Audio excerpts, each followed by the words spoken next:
The whole point about the digitalization of manufacturing is it's supposed to be transformational. Well, the last great big transformation in manufacturing was, of course, lean. And people are questioning whether lean can survive in the agile, nimble, data driven, constantly changing world of data and Industry 4.0. To discuss that and whether that is in fact true, I'm joined by Mike Morris from Maestro Business. Mike, a very warm welcome to you. Good to be here.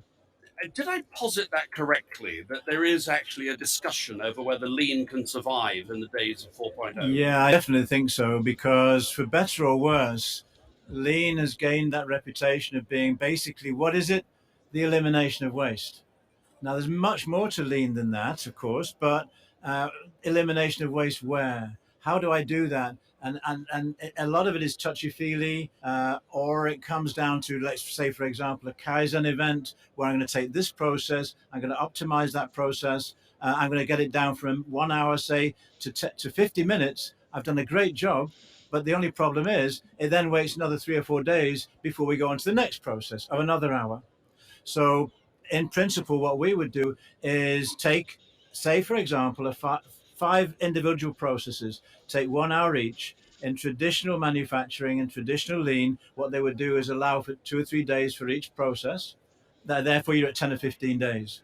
We would take that instead of doing stop, go, we would put it into a flow, and therefore it brings the lead time down from 10 or 15 days to a couple of days.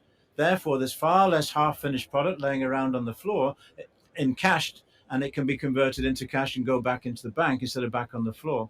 Now, that all sounds very good in principle, but how do you do it? So the whole thing is data driven. That is, we want to know what are the times required for each product, what's the mix and volume, and put that all into an algorithm, which in the end will enable us to be able to do finite capacity planning rather than infinite capacity planning. And it will allow us to link and synchronize our processes together in a flow so that you go from one to the next to the next instead of step by step. So, are you saying that the people who have uh, questioned whether they have to surrender part of their lean processes because of industrial digitalization, you're saying that there is a way they can have the best of both They worlds? can have the best of both worlds and also not leave lean any further in the shade. There is a sense amongst manufacturers said, yeah, well, we did lean, but it didn't really work out because they were expecting from it things that it can't deliver, which often is a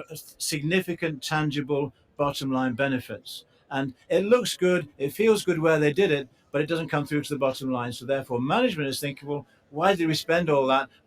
Whereas what we can do through Lean 4.0 is digitalize all of that and show what the bottom line benefit will be. And we're pretty accurate in that. But it's something that we've been doing for the last many years. So there's nothing new in that, but the connectivity and all of that is now totally consistent with Industry 4.0. And that's why we refer to it as Lean 4.0. But would a real lean aficionado, somebody who's really committed to lean, would they recognize in Lean 4.0 the nuts and bolts of what they know to be lean? Yeah, I must say will depend on the individual. You know, you'll find that in lean, you get your black belt who is committed to the Kaizen, to the Japanese way of doing things, and this is it. It's my way or the highway, and there's the only one way to do it. Otherwise, it's wrong. On the other hand, you will have certain lean practitioners that will come along and say, "Oh wow, I knew this all along, but I could never quite figure it out. Where's it been all my life?" And it does depend rather on individuals.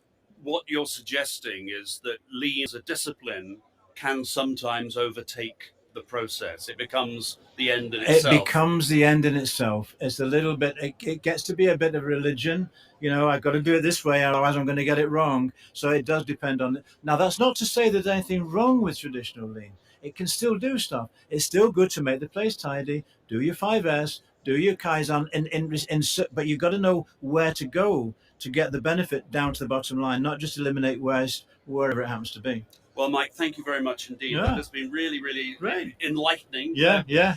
Mike Morris is from Maestro Business. You can find him at maestro-business.co.uk.